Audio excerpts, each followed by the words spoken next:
예수님.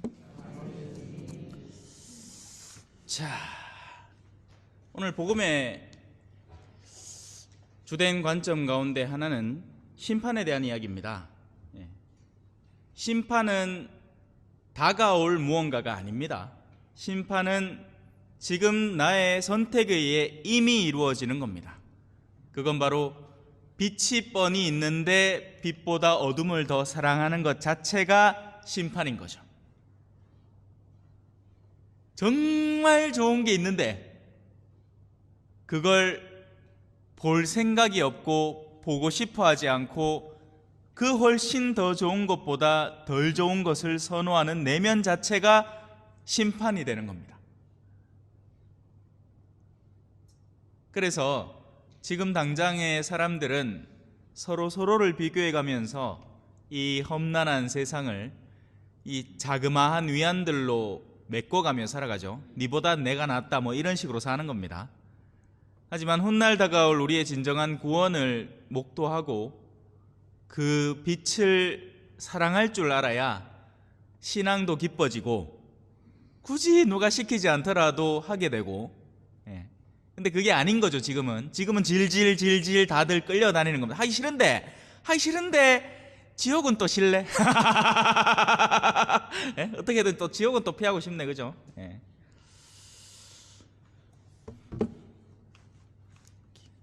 노래 한 곡 불러드리겠습니다.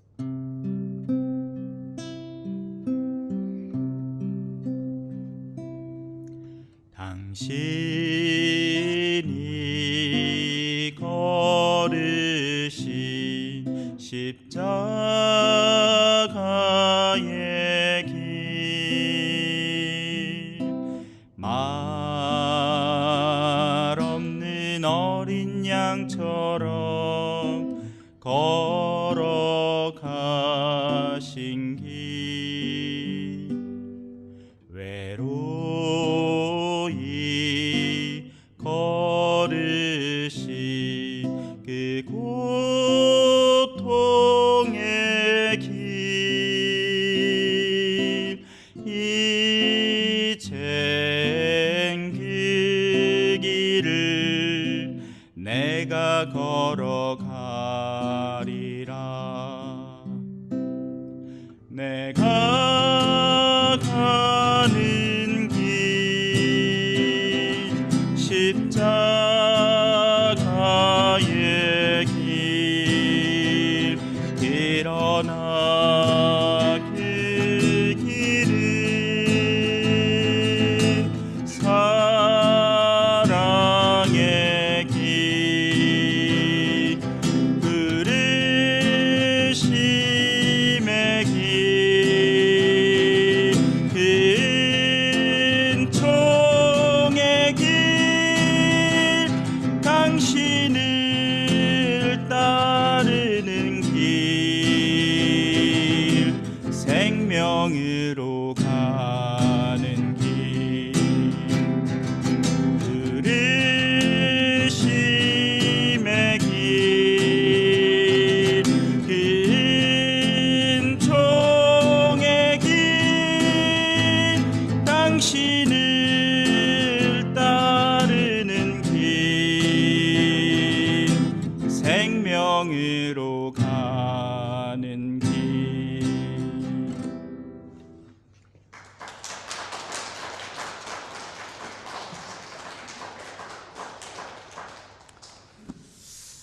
자, 강론합시다.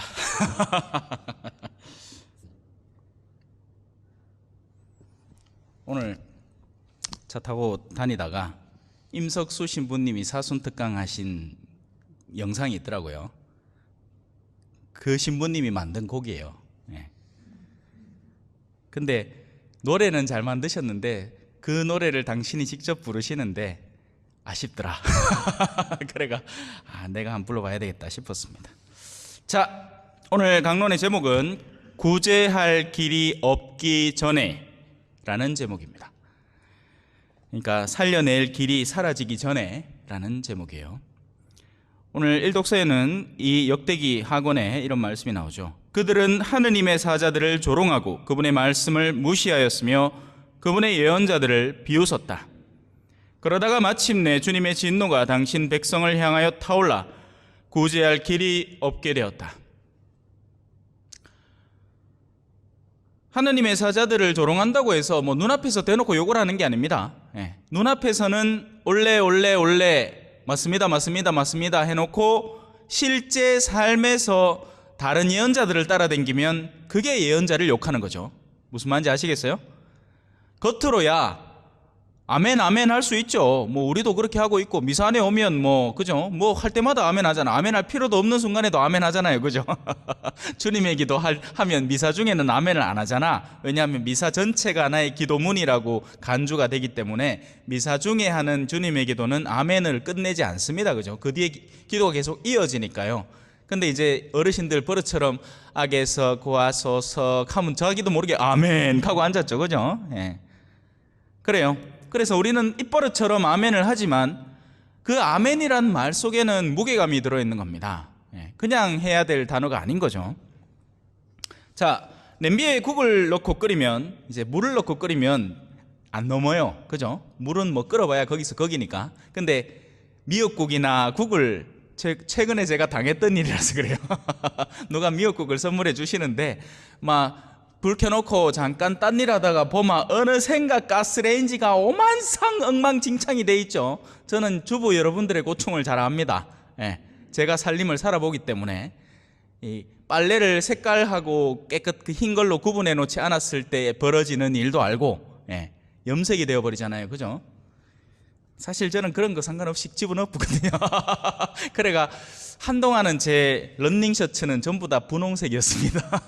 예뻤어요. 억수로 자동 염색. 자, 여튼 중요한 건 그게 아니라 냄비에 국을 넣고 끓이면 임계 수준 이상까지는 뚜껑이 버텨줍니다. 그 뚜껑의 압력으로 버텨줍니다. 하지만 그 임계점을 넘어버리기 시작할 때는 뚜껑 자체가 벌떡벌떡 끓이면서 그 안에 있는 모든 내용물들이 꾸역꾸역 삐져나오죠. 국물이 넘칩니다. 그죠? 하느님의 진노도 사실 비슷합니다. 하느님의 진노는 나쁜 일 즉시 폭풍처럼 밀려드는 진노가 아닙니다. 지켜봐 주세요. 그리고 그 지켜봄은 통상적으로는 죽음까지 지켜보십니다. 죽음이 냄비뚜껑인 거죠. 그러니까. 근데 어떤 경우에는 죽음 이전에도 흘러넘칩니다. 과하다 싶을 때는. 그때는 멈출 수 없는 일들이 벌어집니다.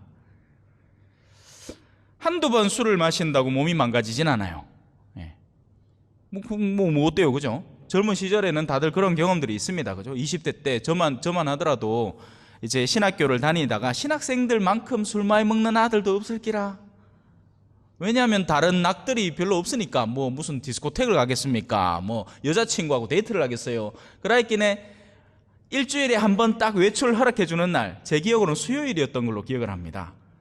그때 쫓아나가지고 볼일 보고 뭐 살 거 사고 펜 사고 공책 사고 뭐 책 사고 그러고 난 뒤에 쫓아 들어오면서 그 신학교 근처에 있는 맥주집에 우두둑 들어가서 끌럭끌럭 마시는 아들이 많았습니다. 물론 저는 그런 부류는 아니었어요. 저는 그런 친구들을 보면서 아이고 저라마 몸 베릴긴데 그런 걱정을 하는 부류였죠. 실제 있었던 일인데 이런 얘기 뭐 그래 옛날 추억이니까 그죠? 끄기도 하는데 이 성무일도에 왁 하는 친구도 있었고 지금도 그 친구 아마 자기 성무일도 그 부분이 너덜너덜할 거예요. 자기 구토 때문에. 여튼 재밌는 사건들이 많았습니다. 여튼 술을 그렇게 뭐 젊은 시절에 호기로 한두 번 마신다고 몸이 막 심각하게 망가지진 않아요. 버텨내죠. 하지만 신체 해독 임계점, 해독 작용이 허락하는 영역을 넘어서서 그걸 꾸준히 하기 시작할 때 그래도 어느 정도는 또 버텨내다가 근데 계속해서 뭔가 작용을 드러내고 있죠. 뭐 얼굴에 뭐 안 나던 여드름이 난다든지 뾰루지가 난다든지 뭐 아니면 뭐 갑자기 몸이 으슬으슬해진다든지 손이 떨린다든지 뭐 하여튼 뭐 표현이 됩니다. 계속 부어대면 망가질 수밖에 없습니다. 그건 기계도 그래요. 엔진 오일, 우리 자매님들 엔진 오일 갈 줄 모르잖아요. 엔진 오일이 있는 줄도 모르는 사람들도 있을 게라. 예. 그래갖고 타갖고 정비소에 한날 이제 차가 안 가보마. 새카만, 원래 뚜껑을 열면 기름이 쭈르륵 내려와야 되는데, 시커먼 기름이. 새카만 기름이 안에 다 엉겨붙어 있죠. 예. 그러면 엔진을 바꿔야 되는 거예요. 박살나는 거죠, 엔진이. 모든 것들은 그렇게 임계점이 있습니다. 한두 번 원하는 게 있어서 그걸 뭐 사고 싶은 걸 좀 샀다고, 그러니까 일종의 뭐 과소비를 조금 했다고 해서 문제가 되진 않죠. 근데 상시적으로 꾸준히 탐욕이라는 것에 시달리고 있다면 그건 필히 영혼의 문제를 야기시킵니다. 그런 탐욕이 사기꾼을 끌어들이겠죠. 나는 계속 돈 벌고 싶은 게, 그 돈 벌고 싶은 마음이 비트코인도 손댔다가 어디 뭐 폰지 사기도 손댔다가 초반에 이득을 한 3번 돌려주는 100만 원을 넣었디만 15만 원을 돌려주네 한 3번 정도. 그러고 나서는 이거 진짜다 해가지고, 그죠? 동네 일가 친척 돈 다 끌어모아 갖고 더 갖다 맡겼디만은 그 다음부터 뚜뚜뚜. 그게 왜 그래요? 욕심이 있으니 그런 거죠. 욕심이 사라지질 않는 겁니다. 내가 번 것으로 정당하게 필요한 것을 메꿔 나가면서 일상을 유지해 나가는 그 절제의 삶에서 벗어나기 시작하니 탐욕이 나를 지배하기 시작하고, 그 지배된 마음 속에 나에게 걸려드는 내가 나 스스로 미끼를 뿌려놓은 거죠. 그러니 거기에 다가오는 모든 것들이 유혹이 되는 겁니다. 그래서 그런 일들이 벌어지면 훗날 더 큰 고통이 야기되는 겁니다. 지금에 일어나는 고통들은 내가 어느 정도 감당해낼 수 있는 고통인데, 그게 누적되어서 어느 순간에 퍽 터져버리는 것은 감당할 수 없는 고통이 되는 거죠. 물론 하느님의 은총 속에 기댄다면 그런 고통 속에서도 버텨나갈 수는 있겠지만, 은총의 작용이 없으면 사람은 어떤 선택을 하겠어요? 방구석에 저 문고리에다가 넥타이 매놓고 가는 겁니다. 한 인간 개인에게 일어나는 일과 비슷하게, 자, 인간에게는 제가 설명한 것처럼 한 사람에게 누적된 여러 가지가 결국에는 망조를 들게 하죠. 자, 그렇게 한 인간 개인에게 일어나는 일이 공동체에서도 일어납니다. 한 가족 구성원 안에서도 일어나고요, 이 본당 공동체 안에서도 일어나고요, 교구에서도 일어나고요, 국가에서도 일어나고요, 가장 넓게는 지구촌 전체에서도 일어납니다. 지금 우리 겪고 있죠? 환경재앙은 누가 일으킨 겁니까? 우리 선대들이 끊임없이 뿜어내놓은 산업 발달이라는 미명하에 끊임없이 쏟아내놓은 것들이 이제 다시 우리를 덮치고 있습니다. 우리의 냇가들은 누가 다 망쳐놨죠? 옛날에 물어보면 어린 시절에 저기 몇 감았대요. 지금 저기서 몇 감을 수 있는 용기를 가진 사람은 없을 겁니다. 암만 물이 맑다 해도 그 안에 들어있는 온갖 수초들 막 얽혀있는 그 지저분한 물들 때문에 근처도 가기 싫어요, 솔직히. 혹시나 이 강세에 데리고 그 징검다리 건너다가 야가 헛다리 짚어가지고 중간에 푹 빠지마 얼른 집에 데리고 와서 열심히 씻깁니다. 뭐 더러운 거 묻을까봐. 그렇게 공동체 안에서 수많은 것들이 일어나고 있죠. 한두 명이 문제를 일으킨다고 공동체 전체에 위해가 가해지지는 않습니다만, 공동체 전체가 꾸준히 세속성에 물들어가기 시작할 때 거기서는 문제가 일어나기 시작하는 겁니다. 이런 관점으로 본당 공동체를 관찰할 수 있어야 되고, 이런 관점으로 교구 공동체를 관찰할 수 있어야 되는 겁니다. 우리가 어느 여정을 향해서 가고 있는가? 여러분들은 한 가정의 일원으로서 여러분 가정을 봐야겠죠. 우리 가족은 핵심적인 집의 논리가 뭔가? 가치관이 뭔가? 왜 옛날에는 가훈이 있었잖아요. 그죠? 그래가 아버지가 몬씨는 붓끝이라도 대충 써가 우리 집에 가훈은 이기다 하고 딱 내놓습니다. 그죠? 예. 그러면 이제 시작은 미약하나 끝은 창대하리라 뭐 이런 거 막 적어놓죠, 신자들이라고. 근데 그거는 뭐예요? 돈을 적게 시작해도 크게 많이 번다. 예? 보통 가계에 그거 적어 놓잖아요. 그 말씀이 성경 말씀은 맞는데 그 성경 말씀을 누가 얘기했나가 중요한 겁니다. 성경 말씀에는 이 돌더러 빵이 되라고 해보시오라는 말씀도 성경에 적혀 있어요. 근데 그건 누구 말이죠? 사탄의 말이죠. 그죠? 당신이 하느님의 아들이거들랑 이 돌더러 빵이 되라고 명령해 보시오. 그러면 세상의 미물들에게 돈이 되라고 명령을 해보시오. 그럼 당신이 돈을 엄청 벌어들일 거 아니오. 그런 것들은 하느님의 조언이 아니죠. 시작은 미약하리라 끝은 창대하리라도 사실은 하느님의 말씀이 아니라 욥의 친구의 말입니다. 나중에 욥기에서 한번 찾아보세요. 자, 그래서 그 공동체 전체가 서서히 병들어갈 때 그 결과가 공동체 전체를 향해서 다가오게 됩니다. 아까 얘기했던 그런 자연 파괴, 지금 기후변화, 그죠? 지금 기후를 도대체 종잡을 수가 없잖아요. 뭐 눈이 시게 와가 오늘도 저 밥 먹으러 가는데 가야산 보니까 눈이 아직도 남아있어. 그런데 또 날은 또 낮에는 후끈후끈하다가 또 아침에는 얼마나 춥던던, 그죠? 운동하러 나가려고 하면 이거 옷을 입어야 되나 벗어야 되나 이거 헷갈리. 예. 어느 날은 입고 나갔디마 떠 죽을 것 같고 어느 날은 가볍게 입고 나갔디마 얼어 죽을 뻔하고 난리 복세통입니다. 그죠? 자, 그리고 우리나라 전체에는 어떤 일이 벌어지고 있습니까? 인구 소멸이라는 위기가 지금 봉착해 있죠. 지방 소멸은 현안이에요. 현안. 다른 나라 얘기가 아닙니다. 저는 초전이라고 해서 얼마나 버틸지는 모르겠어요. 막시멈 2세대 봅니다. 2세대. 지금 세대는 10년 안짝에 이 성당이 텅 빌 것이 눈에 보이죠. 뭐 여러분들이 120살까지 살지 않는 다음에는 이 성당은 텅 비게 될 겁니다. 그렇다고 해서 새로운 세력, 이 젊은 애들이 여기 올 이유가 있느냐? 있겠어요? 어떤 이유로 오겠어요? 인프라가 있던 것마저 사라지는 판에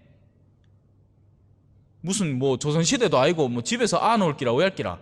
아프면 병원을 가야 되는데 쫓아나가봐야 기본 30분 1시간 걸리는 데를 누가 살고자 하겠느냐 말이죠. 그러니 와봐야 이제 일 다 놓고 쉬려고 하는 어르신들이 여기 정착을 하겠죠. 그러면 이제 계속 노년사회로 가긴 가는데 그것마저도 얼마나 버틸지는 모르겠습니다. 그리고 우리 교회 역시도 교구별로 본당별로 여러 가지 각종 문제성에 봉착해 있습니다. 뭐 간단한 예를 들면 이런 거예요. 우리 성당은 제가 딱히 뭘 요구하지는 않잖아요, 그죠? 뭐 행사도 그냥 최소한만 하려고 애를 쓰고. 근데 저 기존 기성 본당들, 큰 본당들은 해오던 걸 멈출 수가 없는 겁니다. 그럼 어떻게 되겠어요? 사람은 자꾸 봉사에서 줄어들지, 일은 그대로 살아있지. 그럼 어떻게 되겠습니까? 한 사람이 문어발처럼 일을 맡게 됩니다. 그러다가 어떻게 되겠습니까? 그나마 열심히 하던 이 사람이 지쳐 떨어져 나가는 거예요. 냉담자가 되어버린 겁니다. 너무 힘들어서. 그런 일들이 이제 우후죽순으로 벌어지면서 남아있는 양들, 그나마 하느님께 충실하려고 애썼던 양들의 마지막 기력까지 쪽쪽 빨아먹으면서 이 흔들리는 나무가 되는 거죠. 나무가 가만히 있을 때는 낙엽도 붙어 있거든요. 그런데 나무가 흔들리기 시작하면 거기에서 버텨내던 나뭇잎들도 우수수수 떨어지기 시작하는 겁니다. 물론 걱정하지 마세요. 하느님은 글로벌 하시기 때문에 한 나라의 교회 자체가 안 되면 다른 나라의 교회 자체를 부흥시켜 버립니다. 뭐 한국 교회가 처음부터 있었습니까? 그죠? 예전에는 교회라는 거 아무것도 없었어요. 흔적도 없었죠. 그러다가 그죠? 우리 선비들이 연구를 해가지고 들여온 거잖아요. 그리고는 80년대, 90년대, 2000년대를 거치면서 엄청 덩치를 키웠다가 이제 다시 이제 떨어져 나가는 시기로 접어드는 거죠. 그러면 우리만 보면 안타깝지만 베트남이나 지금 태국이나 이런 데에서는 오히려 신앙이 부흥기를 겪고 있습니다. 저는 남미도 마찬가지라고 봐요. 왜냐하면 애들이 엄청 많아요. 거기에는 그래서 모쪼록 많은 신부님들이 여기서 투덜대지 말고 어떤 선교 열정을 불태워 가지고 그쪽으로 좀 진출을 했으면 하는 바람입니다. 거기에는 그물만 던지면 사람이 걸려들어. 예. 왜 우리 옛날에 밀가루 신자했었잖아요, 그죠? 예? 이 분가루 주면 그것 때문에 성당 오잖아. 그 동네가 그렇다니까. 뭐만 이래 뿌리마 사람들이 성당으로 우수수 모여듭니다. 지금 여기 사람들 모여들려면 누구 불러야 되겠어요? 임영호이 불러야 돼. 가 온다 하면 이제 버스 한 10대 들어오겠지 성당에. 그거 아이마 부를 방법이 없습니다. 수많은 다양한 해결책들이 제시되고 있지만 인간의 가장 깊은 내면을 바라보는 것이 저에게는 절실한 필요로 느껴집니다. 우리는 과연 참된 가치를 찾고 있는가? 그리고 가장 선하신 분의 목소리에 올바로 귀를 기울이고 있는가? 왜냐하면 가치관들의 혼동이 일어나거든요. 착해지는 것과 착함 다른 겁니다. 착해지는 건 그냥 사람들에게 잘 보이려는 노력이고, 진정한 선함, 착함은 용기 있고 올바름을 겁먹지 않고 진척시켜 나가는 것을 진짜 착함이라고 하는 거죠. 착해 보임은 이 사람에게도 착해 보이고 싶고 저 사람에게도 착해 보이고 싶은 거예요.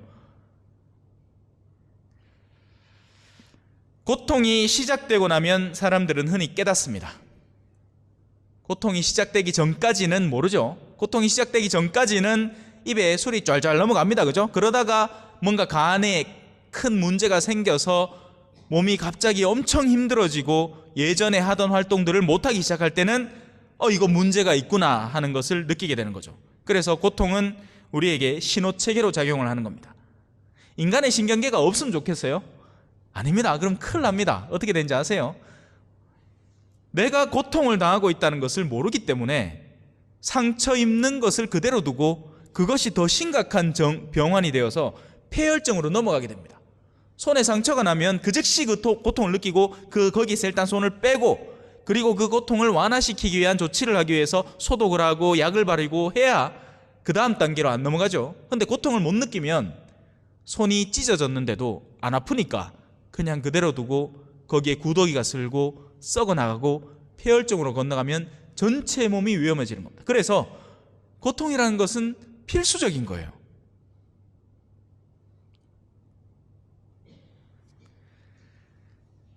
그런데 사람들은 그 고통이 시작돼야 비로소 일의 심각성을 깨닫는 거죠.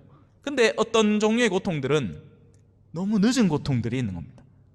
특히나 예를 들어서 간 같은 건 반응이 별로 없죠. 췌장이나 간이나 이런 거 내부 기관들은 겉이 오히려 빨라요. 왜 우리 새끼손가락에 손톱 깎다가 조금만 더 깊이 깎아도 하잖아. 아파 죽는 거 아닙니까? 저는 손톱을 바짝 깎는 걸 좋아해갖고 옛날에는 막 바짝바짝 막 밀어 깎다가는 그렇게 하면 이제 왜 손톱하고 이 사이에 빨간 줄 쫙 생기면서 막 피가 쪽 나오잖아요. 그러면 잘못 깎았다. 근데 속은 안 그렇단 말이에요. 둔하게 반응한단 말입니다. 훗날 그게 폭발할 때까지. 그래서 그 임계점에 가닿기 전에 돌이키는 작업이 너무 중요한 겁니다.